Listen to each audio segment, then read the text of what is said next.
Let's see. We need some lighting. I don't know if that's good. Hi everybody, welcome. Please come in, like and share the video. I think it's better without that extra light actually.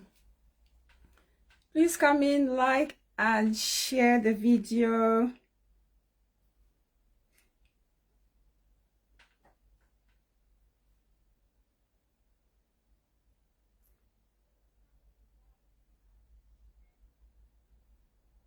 Like and share as you come in, please.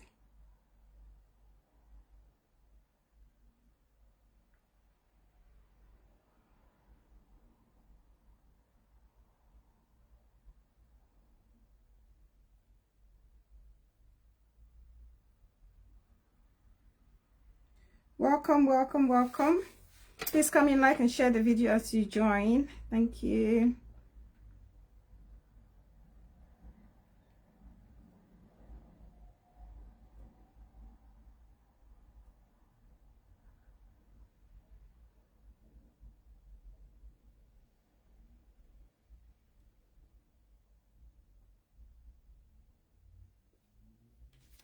Please, as you come in, say hi, say hello, say hi, say hello. Let me know where you're watching from.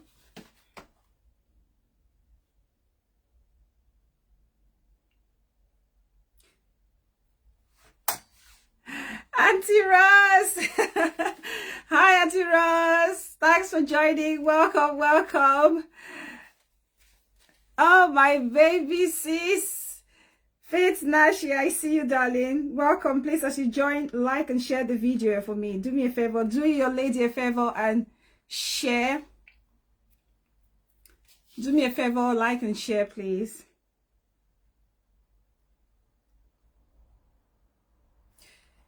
Let's have a quick chat. It's been a while. It's been a minute since I've been here to do a live video. So I thought I'd come on and we can do a little catch up and have a few minutes or an hour or so together. Have a little chit chat. JJ Keith, welcome, darling. I see you. Clara, welcome, darling. I see you. Please, as you join, like and share the video. Do your lady a favor by sharing that video, clicking on the like button, or pumping in some heart, love, whatever, whichever way you want to do it. I would much appreciate it. So say hi, say hello, let me know where you're watching from, and thank you all so much for taking some moments to join the live session. So today we're going to be talking about we're going to be reviewing the movie Settled by our own great comedian Caro, or officially known as Mbeng Lilian. And we're also going to be talking about the importance of respecting people's hustle, appreciating each and everyone's hustle. These are the two topics that we'll be discussing today. So please, as you come in, like, share, join, say hello, let me know where you're watching from. Yes, finally. Finally. So please, as you join in, like and share. I hope you're doing okay, baby sis. I hope you are doing okay. Let me just share to a couple more people and then we can crack on. I hope you all have watched the movie Settled. I hope you all have watched the movie Settled, because that's gonna, be important so you can understand where I'm coming from or some of the points that we're going to be discussing. Nashi, I'll look for your cane. We're going to be discussing the movie. Oh, perfect. Clara said yes, she's watched it. That's amazing. If you haven't watched that movie, you need to go and watch it on YouTube via Mbeng Lilian production. It's such an amazing movie. It's such a beautiful piece, and to think that it is her first project, when it comes to short movies, we have to give her credit for it. To be honest, she's done an amazing job, absolutely brilliant. So if you haven't watched this movie, I would strongly recommend that you go and watch it. The movie is spectacular, for a beginner, for an amateur, that's so good. So we're gonna go straight into it, okay? So for those who are gonna come in, as you come in, like and share, invite more people. So, you know, we all know Carol as, you know, the funny lady who does this duo with Kopi's, and we've loved them over the years. We've loved their skits, we love their individual acts. I mean, there's nothing there not to love when it comes to Carol and herself. Olga, welcome, Jolly Sis. I see you. Thank you so much for joining. Thank you. As you come in, like the video, share the video if possible, please. So this project of hers, I just think, is another step in her career. And it's only fair for us as Cameroonians, as Africans, to support her and project this project to the world. Showcase the entertainment industry through this movie. Tell the people that Cameroonians are actually brilliant with what they do, or at what they do. Watching this movie, there wasn't a time that I felt bored, or I thought, oh, this is not for me. It was so captivating, so capturing. Every single scene, the storyline itself is just so brilliant. It's beautiful, you know, and it's relatable. That's a good thing about this movie. It's relatable. Thank you, Olga.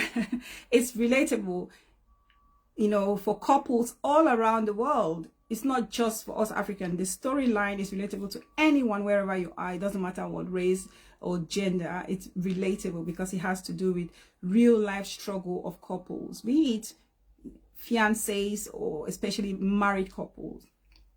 And I'll just give a little, you know, the rundown of the movie, where, you know, you have these main characters like Tufoin, you have Carol, who is Ara, and you have B.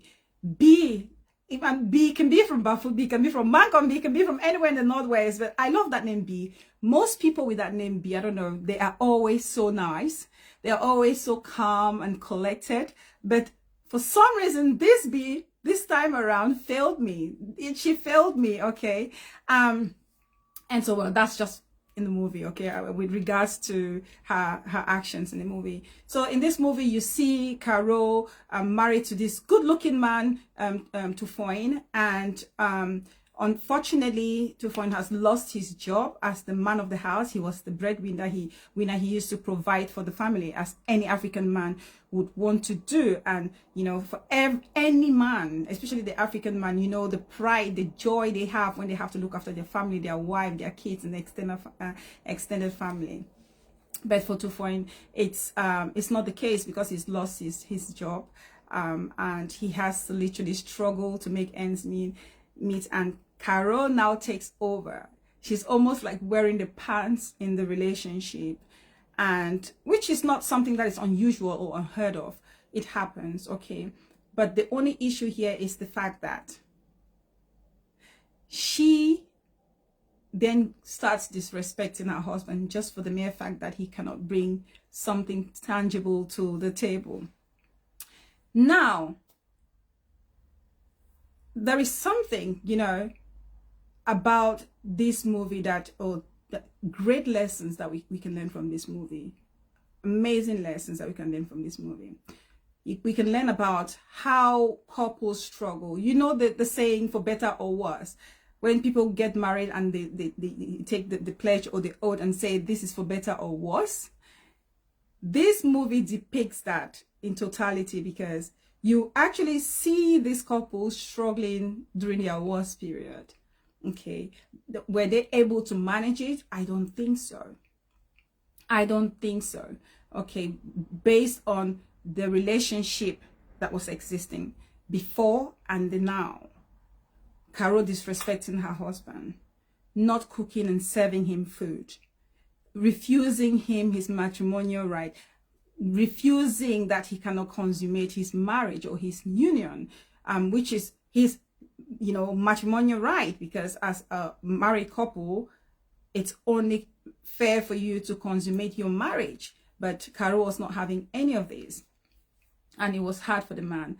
And mind you, the most the most interesting scene for me, which I, as a lady, I relate to, and I'm sure a lot of ladies will relate to this, is seeing Carol being so upset or mad at her husband not being able to bring food to the table, and then going to bed and, you know, being two enemies not talking.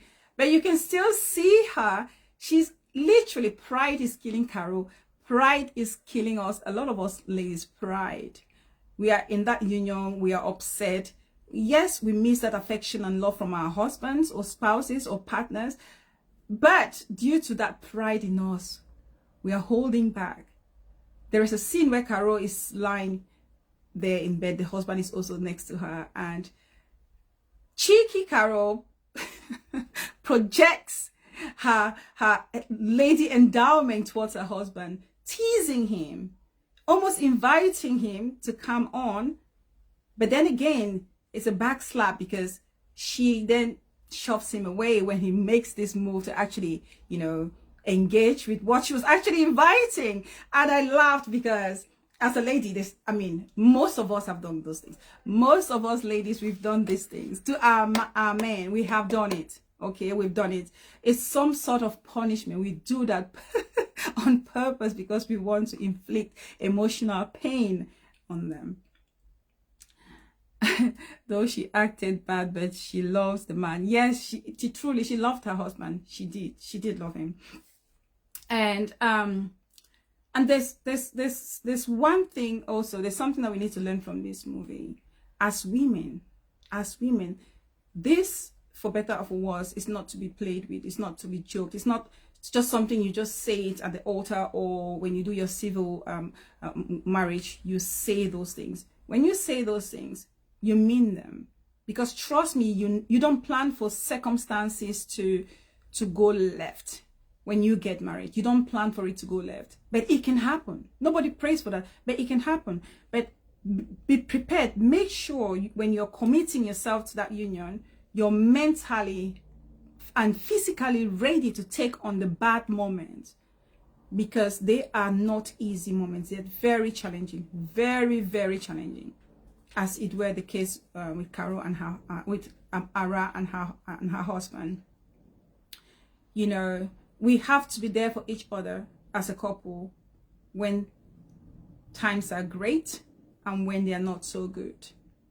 And you really know somebody loves you and is there for you and with you during those dark moments when you're not able to, you know, give yourself 100%.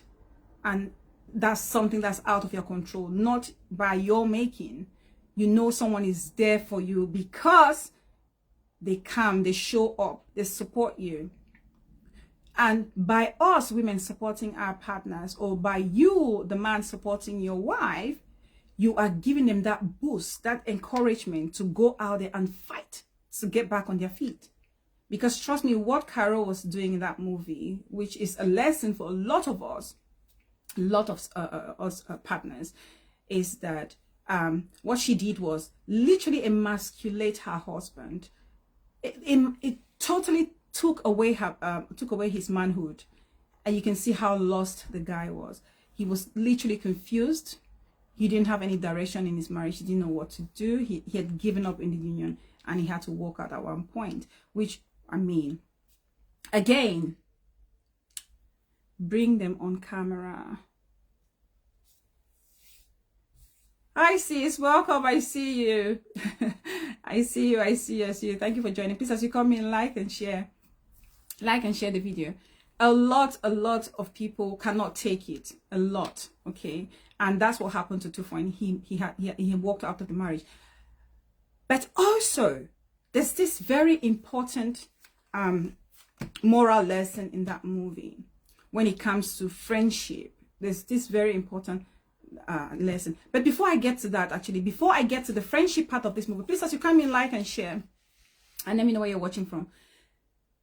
There is a biblical part in this movie that perhaps not many people will realize it as well, and I need to point this out. If you guys remember, for those who have watched the movie, there is a time where 2Foreign goes to see B, who is their closest friend. Oh, my dearest darling sis, Aqua Matilda. Welcome, darling sis. I see you. Thanks for joining. Hope you're doing great. Hope my boy is doing amazing as well. And Hobby, thank you so much for joining, sis. I appreciate you. Please, as you come in, love, like and share the video, please. Now, there is this part where 2Foreign goes to see B to explain the situation, how it's getting out of hand, and pleads on B to come and talk to his wife Carol or Ara. I have to get used to the fact that Carol is Ara. You see, that's the thing when you familiarize yourself with the character and you see them playing other roles. You have to switch. Now, there's that moment where B goes to see Ara, and he's talking to Ara, trying to make her come to terms with the fact that she's mistreating her husband. She's not being patient. She's not being understanding with the situation at hand. And do you know what Ara actually said to B? Ara said to B, well, if he's that good, why don't you have him? Did anybody hear that? For those of you who have watched the movie, did anybody hear it? Ara actually said to B, since he's such an amazing man that you were pitching here to me, why don't you have him? Even though she said it in jest, but then again, remember, from your mouth to God's ears, from your mouth to God's ears. And that's exactly what happened. Okay, that's exactly what happened. What happens is that B then ended up getting into bed and getting on with 2Foreign, Carol's husband, and they get caught or found out or busted by Carol or Ara. They got busted by Ara in the end. And that's just to tell us the lesson there is that I've always said, for those of you watching me or following me on YouTube, I've said it several times that in a relationship, in life, in your relationship, not everybody that sits on the front row at the theater watching you do a play is actually for you. Not everybody sitting there to watch you perform this beautiful play on stage is there for you. Okay, some of them take the front seat not to cheer you on, but to watch you make a mistake, blunder, or actually trip and fall face down. And that's exactly what happened in this movie. Of course, people can say, oh, familiarity breeds contempt. Yes, of course. But then again, when you're talking about your best friend, I don't see it anywhere in the world where a best friend who is trying to or claiming to want to fix the relationship between her best friend and her husband would want to jump in bed or into bed with that same husband. So what does that tell us? That's just telling us that the friend enemy is closer than we think. So while you're there not appreciating your man, someone else is licking their lips and hoping that they will approach them. And that's exactly what B did. B was an opportunist. She seized the opportunity that these two were fighting and went straight in and satisfy her selfish desires, because that's not what true friends do. True friends stand to fight and help their friends build their relationship, especially when it comes to marriage. That's what true friends do. Okay, that's what true friends do. But that wasn't the case. That wasn't the case. So, I mean, there's just so many lessons, moral lessons to learn in this movie. And there's a question I want to ask. For those of you watching now and those who will come later to watch. There is a part where 2Foreign was complaining to his own best man that Carol is actually making him wash her underwears. I want to find out. This is an intriguing part for me. I really want to find out from you guys. Do you think it's very unusual, or it's crossing the line for your partner to actually ask you to wash their underwears? Because personally, if you ask me, I would say no. But then again, based on the foundation of the relationship or the dynamics of the relationship, perhaps that was the boundary they didn't want to cross. But if you ask me, I don't see anything wrong with you know, washing my spouse, my husband's underwear, or I don't see anything with him wrong with him washing my underwears. But then again, each to their own. It depends on each and every couple. So some people may say no, some people may say yay. So let me know your thoughts with regards to that. Let me know your thoughts. So these are some of the lessons that we can learn from that. Okay, be patient. The bad can always happen in marriage, but we need to learn to manage those. Friend enemies are closer than you think you are. Be careful the people you share your marital issues with, because they can be just, you know, sitting there watching to just jump at every given opportunity. And yeah, you know, encourage one another as partners when we are facing difficult moments. It's very, very important. Respect is very important. It's very, very important. Okay, and my only criticism of this movie would be, I think, just two tiny criticisms. The first one, for me, I know it's a short movie and they had limited budget, so it's not really huge, it's not massive, it's not a massive thing. Okay, my only one of my criticism, my critique I can give for the movie I would have loved to see more, you know, scenery. We have a beautiful scenery back home. To see more landscape, you know, not just build the room. It was more like acting a lot in rooms, you know. So I would love to see like natural environment in her, you know, when she can project that in her next movie. That would be great. And the second little critique will be when it comes to wardrobe. Her makeup was stunning, but wardrobe, there's this scene where B goes to see Ara to, you know, plead with her to take it easy on her man. Both ladies are wearing pink, and that to me didn't sit well. Okay, like really similar color pink, baby pink. Both ladies are wearing baby pink. If I were in charge of the wardrobe, I would not put both ladies in pink. I would, you know, to make it more colorful, I would make sure their outfits don't mimic each other. These are the only two little critiques I have for that movie. Other than that, it was a fantastic piece. So well done, Carol. And you know, I really want to appreciate, you know, Kamif, because the Cameroonian industry, film industry especially, is being talked about a lot. The more we have the Kamif events happening or unfolding, okay, especially the Kamif Just Gone, even though it had its negative, not negative, or it had some drama surrounding it, but all in all, it was a great initiative, a great project. Okay, so many actors, so many artists, so many people in the entertainment industries came out to showcase their talent. And I want to believe that, yes, Carol or Miss Mbeng Lillian must have had her vision, her dream to you know, dabble in the movie production industry. But I want to believe that Kamif gave her that push to do it, you know, because they had all these workshops. We know we had somebody like Ruth Kadiri coming on, and Ruth Kadiri, we're known, she's renowned for having her movies online, especially on YouTube.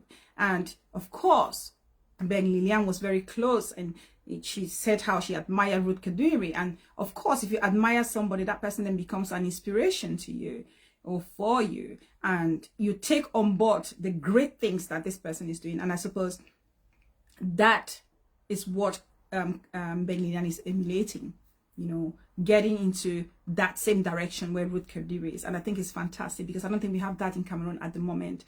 And the support, oh, she was given this beauty, you know, this masterpiece of hers has, you know, received this huge warm reception, of course, given to her based on the platform of Kamif, because Kamif has literally showcased, you know, how capable she is, and her talents and the talents of other great actors or comedians or artists that we have in our industry. So fantastic. So well done to the organizers of Kamif. And I think that following this successful launch of Carol, we will see more of Mbeng Lillian's short movie. We'll see more people coming out with those ideas. I saw Dorcas talking about getting into the movie industry as well. So this is fantastic. this is great. So we can now watch Cameroonian movies on YouTube. It's easily accessible. So I think it's a great initiative. So well done to everybody. It's a win-win situation for everybody. And let's keep supporting our own. Let's keep supporting Carol, not just for this project. I mean, if we know that this has been an amazing project, we love her for which is a humble young lady. And I think that we can only do her, the best we can give to her is our support. Keep supporting and sharing her projects. So thumbs up to you, girl, and all the actors that were in there. Fantastic work. Fantastic. So that will be my review for that movie.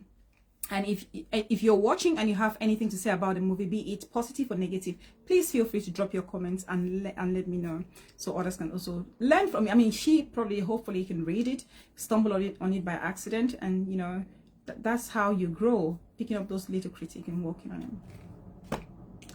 Good. So that's that part. I hope I've welcomed everybody here so far. Now, let's move to the second part. I'm being very conscious because hopefully we can only be here for an hour and a half maximum. Now let's talk about hustle, people's hustle. Now the reason, a lot of you, the people who follow me on YouTube, you would realize that most of my topics, when I bring them on, is either triggered by something, either my experience, the experience of somebody, or something I've seen happening or trending in our community. I bring it and we talk about it and we learn from it. Now, there's this thing where I came across a post where a lady is actually making fun or mocking another lady for being a carer or care assistant. For those of you in the diaspora, I mean, even back home, you guys will understand, if you're a caregiver, it means you're looking after somebody, be it a child or a vulnerable adult or a vulnerable kid or a young person or somebody with special needs.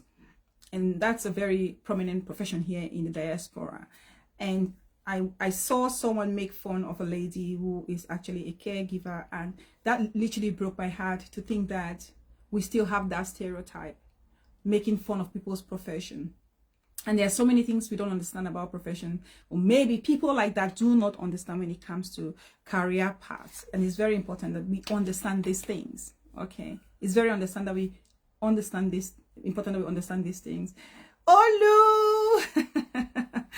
Hi, my darling sis. Welcome. I see you. How are you doing? How's family, darling? Thank you so much for joining the live session. Please, as you come in, give the video a thumbs up, drop some hearts, stars if you would love to, and share, most importantly, please, if you don't mind.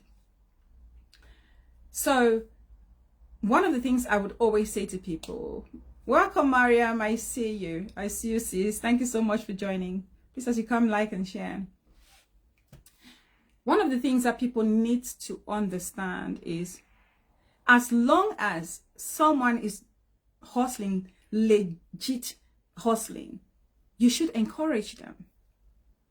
You can motivate somebody to improve in themselves or in their career, but do not mock at them, especially when they're doing a legit hustling.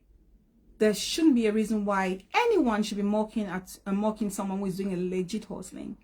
Okay, as long as that's putting food on the table and it's not hurting anybody. As long as that's putting food on the table, it's not hurting anybody.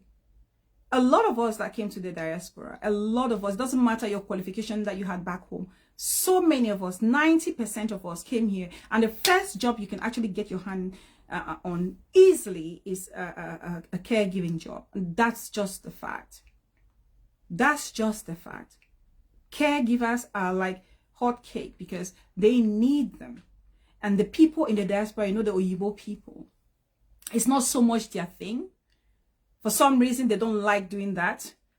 And of course, the things that they cannot do, they shift it on us. But does that mean that it's a nasty job? Of course not. Trust me, caregiving is one of the most rewarding and self-satisfactory jobs that you can have, anybody can have. To think, and a genuine human being, to be a caregiver, it takes a good kind of person. Of course, there are people who do the job just for the sake of doing it. But there are people who actually do the job and they have that compassion, that empathy, that love and affection for the people, and that they want to protect and look after.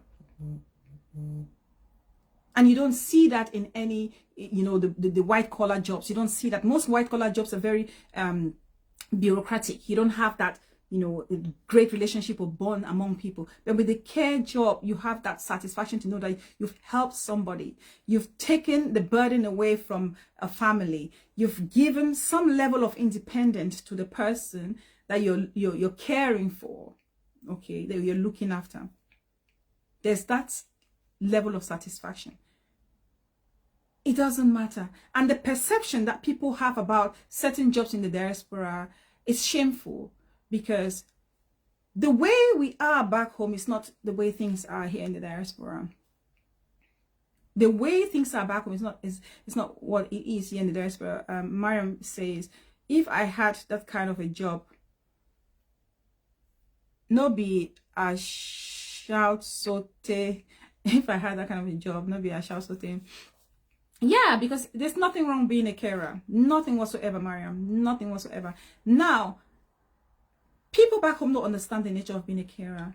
People always looked at caring job as if it's the last in the barrel. But that's not the case. Trust me, I've said it before on my show, the misconception of education and all. One of my first videos when I joined YouTube. There are some carers who actually earn more than a newly graduated medical doctor in the diaspora. Maybe let me speak for the UK. Let me speak for the UK. Because you have some medical doctors who graduate and they are on 23 to 25,000 K a year, or per annum, you want to say. And they are caregivers who can literally, if they do their overtime, they can easily go home with 40K, 35, 40. So it's not so much about the title. It's so much about what it brings to the table. It's so much about the satisfaction that it gives to the individual. Okay, it's not so much about the title, because there are people who carry this title, Dr. Mrs. This, but their earnings cannot be compared to that of maybe a store manager somewhere, a retail manager somewhere, or someone in hospitality in a top position, or a chef somewhere in a 5-star restaurant or hotel. Okay, so we cannot be so, you know, narrow-minded when it comes to certain professions. And even if the care job wasn't bringing in that income, what is wrong with being a carer? It's still a job, right? It's still a job. It's still a job. Because sometimes the people are doing the care or certain professions not because they want to. If I ask you guys a question, the people watching me, if I ask you a question, you know, maybe 99% of us, if I say to you, are you actually in the profession that you've always dreamed of as a child growing up? Are you in that profession? I saw someone ask a question, I think a friend of mine, I can't remember who it was, but I actually responded to that comment that, I think, is it Auntie Philly? I think it's Auntie Philly. Auntie Philly did a post and said, Auntie Philly, the comedian, Auntie Philly did a post to ask us that, looking back at a childhood dream, what was your ideal profession? What was that your dream profession growing up as a child? I wanted to be a solicitor. I would have loved to be a solicitor, but I remember talking about it with my grandma of blessed memory, and she said to me, there's no way. Grandma was like, ah! She said, Tofiakwa, you cannot be a solicitor, because you know how the ancient mentality where people said, oh, solicitors or lawyers or people in the legal field, when they transcend and to the world beyond, they get buried face down. And my grandma was saying to me, there's no way I can stand to watch you or to think that you will be buried face down. And that put me off. I don't know how true that is. Please forgive my ignorance, but I don't know how true. People who are in the legal field, you tell me if that's the case. But that's what growing up, you hear that a lot. And my grandma actually put that in my mind, and that literally put me off pursuing any studies in law. And of course, my dream job after that would have been diplomacy. I would have loved to be a diplomat, but that's not what I'm doing at the moment.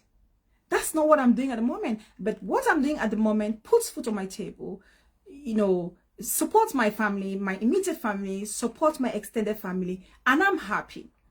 and I do the job diligently without hurting anybody, without crossing anybody's path, and just doing it to my own satisfaction and to the satisfaction of my employer.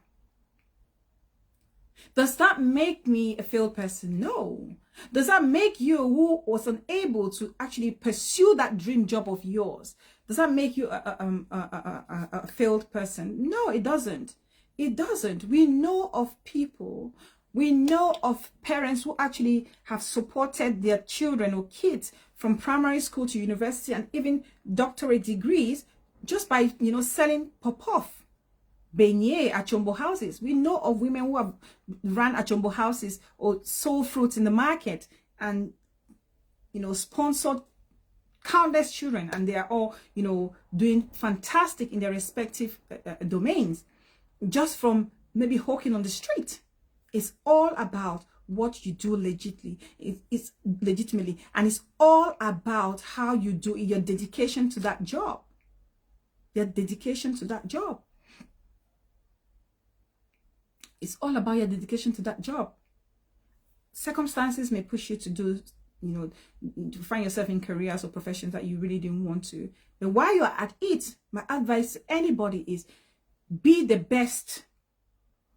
Be the best in that profession that you actually find yourself. In whatever thing you find yourself doing, career-wise or job-wise, be the best at it. Stand out. Stand out, because while you're doing that job, you never know. You don't know the people you come across.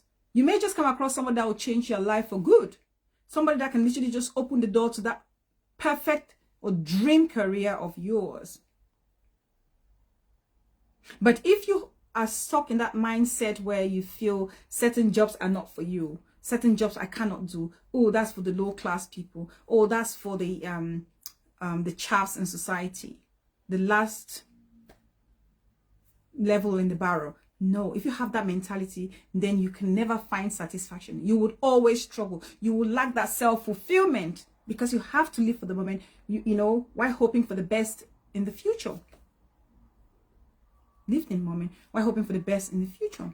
If that's not actually where you want to be, you work towards getting there. You work towards getting there.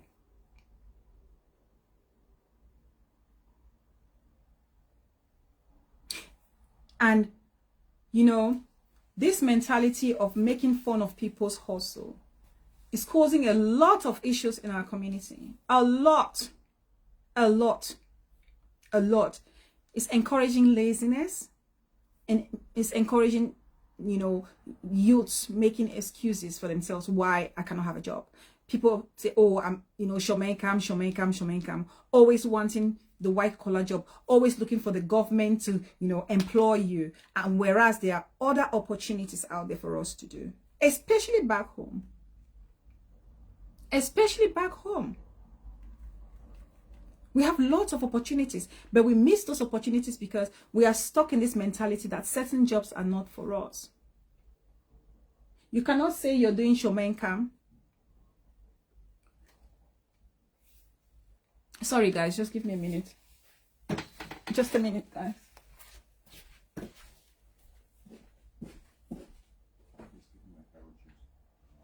Is it being? Is it being? Yeah. And look at the back of her head is open.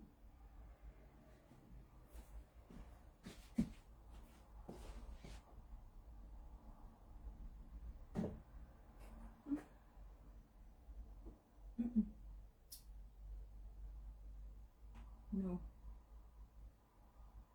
Yeah, no, pull it. Pull it to the front. Yeah. Take.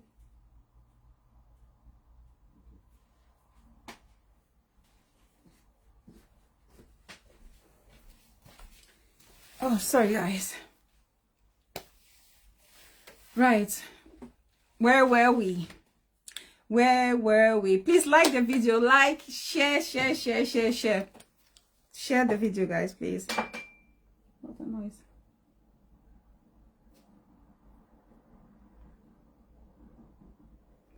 So this mentality, this stereotype mentality of, you know, downplaying or underlooking people's hustle is causing a lot of trouble among the youths, especially back home. Especially back home, where they look at certain jobs as if it's low class.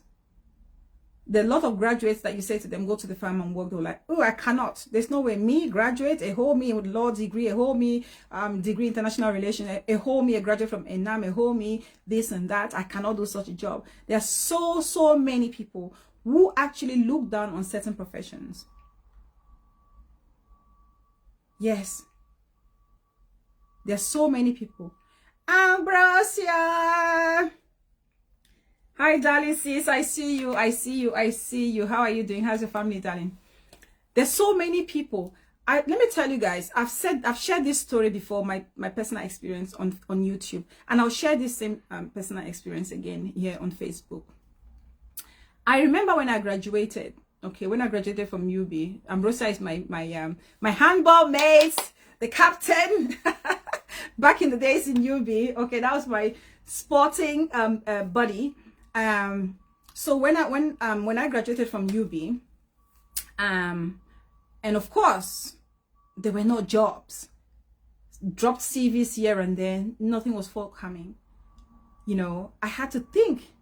I had to go back to the drawing board and, you know, re-strategize and see what I can do to make ends meet. I didn't want to rely on my sister or my brother or my aunties or my uncles. I didn't just want to rely on people. I hate to feel like I'm a burden or responsibility on someone else's shoulder. I hate to feel like that. So, you know, I went to places that I would normally not think, you know, of going to search for jobs, to knock at the doors and say, is there anything for me? I had to go.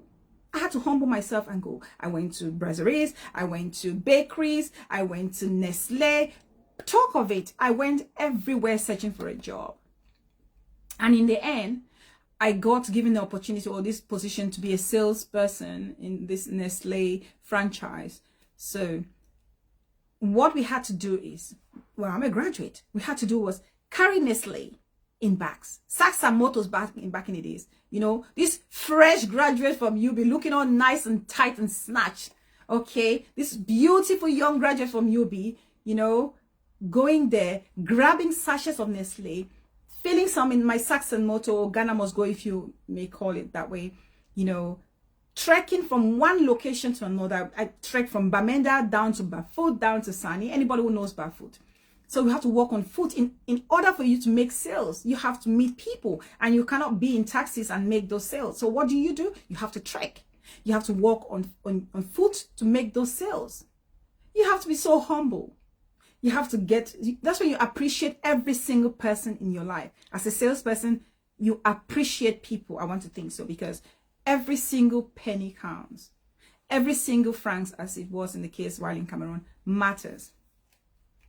My darling big sis, Olivia, welcome. I see you. I see you. Thank you so much for coming, big sis. Thank you.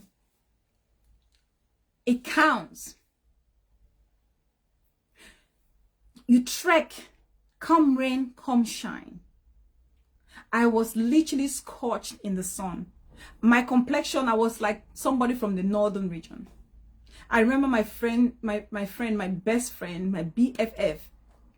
Her mom saw me one day and she cried. She said, oh, my daughter, don't you worry. Someday everything is going to be okay. But everything is going to be okay took time. I did the Nestle. And then at one point, with my humility and all, a friend of mine who came back from the States and decided to open, you know, a stationery shop, and then with little bits and bobs here and there. You know how those shops, people, you know, do these containers back home. There's bits and bobs. So I decided, you know, she said to me, would you like to come work for me? I was like, of course, sure, why not? Because, you know, she was going to pay slightly more than what I was making while doing my Nestle job. So, of course, I had to do it. But for some people, they'll think, oh, my God, there's no way I'm going to work for my mate. It's embarrassing, it's downgrading. But no, my advice to anybody is humble yourself. Get a job. Do it as long as it's legit. As long as it's not hurting anybody. As long as you're not stepping on anybody's toes. Do the job and do it wholeheartedly. Because you don't know how your circumstances can change overnight. You don't know who you're going to encounter while you're doing that job. Yes. I remember doing this job. Sometimes I do it in stores. Sometimes I go to colleges. I go to, ENS. I would go to Polytech. I will go to different schools, different locations, different offices. But I was working for my friend as a salesperson, you know, and I loved it. I didn't care what people thought. I met other classmates, classmates of mine in Boya. You know, I don't think any of them were judgmental. And even if they were judgmental of what I was doing, it was my choice. I was happy with it. I wasn't, begging somebody to give me 5,000, 2,000. No, I was making my own living and I was happy with what I was making. And that's what life should be all about. That's what, building yourself should be all about. It's not about what people think. What people think about the job or the kind of job you're doing. If that's not hurting somebody or if it's not degrading or downgrading in your integrity or to your integrity. Yeah. For some people, they will not want to think, oh, I'm going to work for my mate, for my classmate. But I see nothing wrong with that. I see nothing wrong with that. Even at that, there are some exemplary students because, some of them, like myself, even when I was still studying at UB, I was doing my chin-chin. When I come back from school or lecture, I put it out there and I sell my chin-chin, and that's my extra pocket money. Instead of relying on the man, why don't you do something for yourself? Instead of relying for what your boyfriend or your fiance or whatever is going to give you, why don't you do something for yourself? Why don't you do it for yourself? A lot of this stereotype is the reason why we see young girls wanting to be slave queens. Young girls wanting to run more than their shadows. Young girls want to make quick money without actually going through a legitimate process to ensure that that money they are making, it's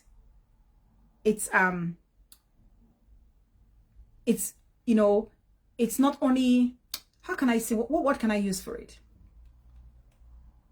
Like, there's no respect for that money. There's no respect for the person making that money.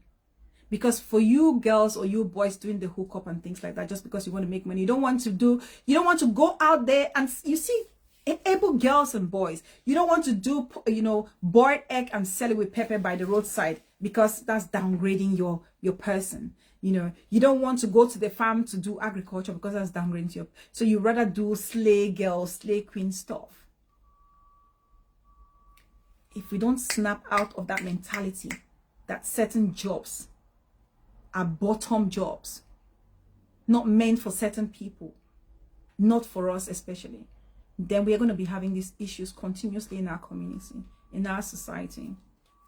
Yes, we're going to continuously experience this problem where you have people getting trapped in slave queen stuff, people doing the porter party or whatever they call it, going to this Arab world sometimes to go feed on the physics of these Arab men just to make ends meet. People sometimes losing their lives from trying to do hookups. People wanting to be gigolos or gigalas because they don't want to do certain jobs. Easy come, easy go, I always say. Easy come, easy go. If you make money through an easy, fast way, which is not, which is illicit, trust me, you're going to lose it just like that as well.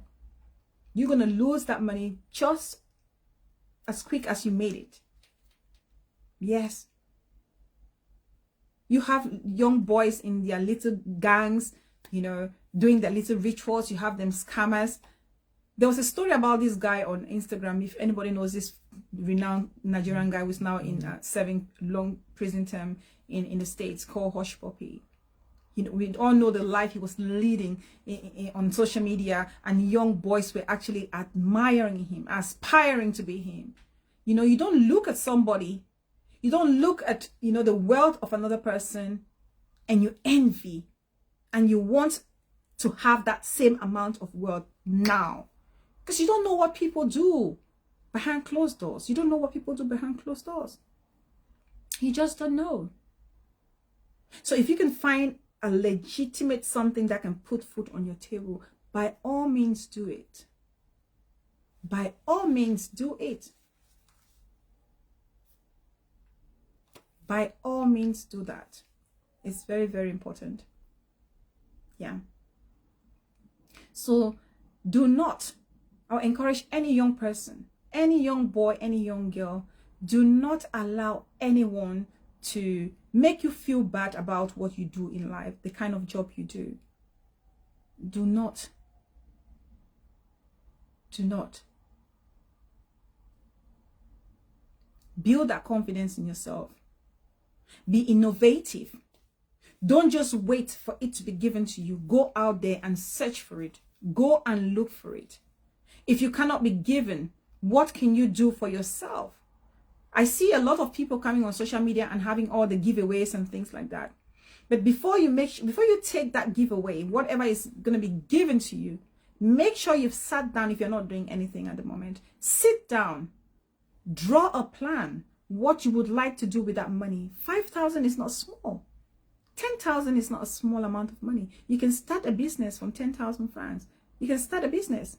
People do patch corn and groundnuts and they sell it, and even if you're doing your turnover and you're just getting just 500 francs from it, add that over the years. How much is that going to be? Rather than just sitting at home and relying, having a hand to mouth, given to you, by somebody somewhere, and you're sleeping not even knowing where your food is going to come from tomorrow. There's nothing more beautiful than having that certainty in life, that at least I'm going to have my 1,000 francs coming out from my plantain that I'm going to sell tomorrow, from my chin-chin I'm going to sell tomorrow, from the food or my beignet and beans I'm going to do tomorrow. There's nothing beautiful to have that certainty. And as women, as men, and as motivational speakers or educational speakers, we need to keep talking about these things, educating our girls, encouraging our boys as well, of the importance of being proud of what you do, the legitimate jobs that you do. If you're not a scammer, if you're not doing a shower, if you're not, quarrying somebody to make ends meet, if you're not having to do rituals to make ends meet, don't be ashamed. Be proud of it. Be proud of it. Honestly, be proud of it. If somebody says that's what you do, oosh, of course, it doesn't matter. It doesn't justify the amount of money that it's actually sitting there in your account. If anything, those people making fun of the kind of hustle you're doing, the legit hustle you're doing, are stupidifying themselves. They are actually working against themselves because they are not letting themselves have that open opportunity to grab everything that this life has to offer to them. Yes. Because just like the movie Settled, life sometimes is very unpredictable. It can take you to any direction. Any direction. Any direction. So, carer, truck pusher, kole driver, taxi driver, farmer, wash night, security guard, whatever. As long as you're doing it wholeheartedly and you're doing it through a legit means, do it, my dear brother, my dear sister, do it. Don't allow anyone to intimidate you. Be proud of your hustle.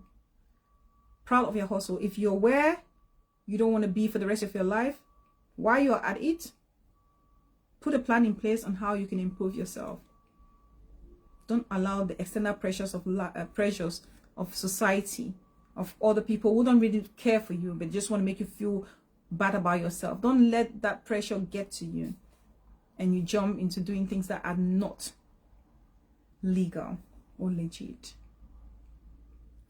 So that will be my advice, and that will be our little show for today. So I really want to thank everybody that has been here to join the show. I appreciate it. This is our first show for the year, and hopefully we'll be able to do more live sessions here on Facebook. Being a new mom, it's not easy to try and create that time to come on and do a live show. So perhaps, as you see, I'll be dropping videos, sharing shorts and other things for us all. And please do me a favor, when I drop a content, just do me a favor to like it, comment, share if you don't mind. It will go a long way. So thank you all so very much. I think I'm gonna love and leave you guys at the moment. Manka Raisa, baby sis, how are you? Thank you so much for joining. Big sis Olivia, thank you. Mint, my darling, welcome. You're just joining when I'm closing. Welcome, darling. How are you? Thank you so much for actually joining in. Olu, thank you, darling. Thank you so much for joining. My baby sis face Nashi. Thanks, my love. Thank you so much for joining. Auntie Rose, Ambrose, Matilda. Thank you to all my friends and sisters for joining this session. Please, for those of you who are going to come and watch later, don't forget to give the video a thumbs up, okay? And share it where possible. Thank you guys so much, and hopefully I'll try to do a live session at least maybe once a month on Facebook. But if you are not following me on YouTube, you're missing a lot. Follow me on Bella Fountain TV. Search me up, Bella Fountain TV on YouTube. I have so much content there, so much, and I'm more active on YouTube. But I'm going to try as much as possible to come on Facebook from time to time, just to spend, you know, this interactive session with you guys. So thank you guys so much. I think I'm gonna leave you guys for now. Yes, you did, mint. You did, sis, you did, but that's okay. Thank you so much for actually jumping in just to say hi. So go back if you don't mind and watch the show and share and give it your opinion. Thank you guys so much. I love you all. Let me go grab the baby. I'll see you all soon. Of course, when next I'm coming, I'll let you guys know, and so we can all come here and share our knowledge together. Love you guys. Bye, everybody.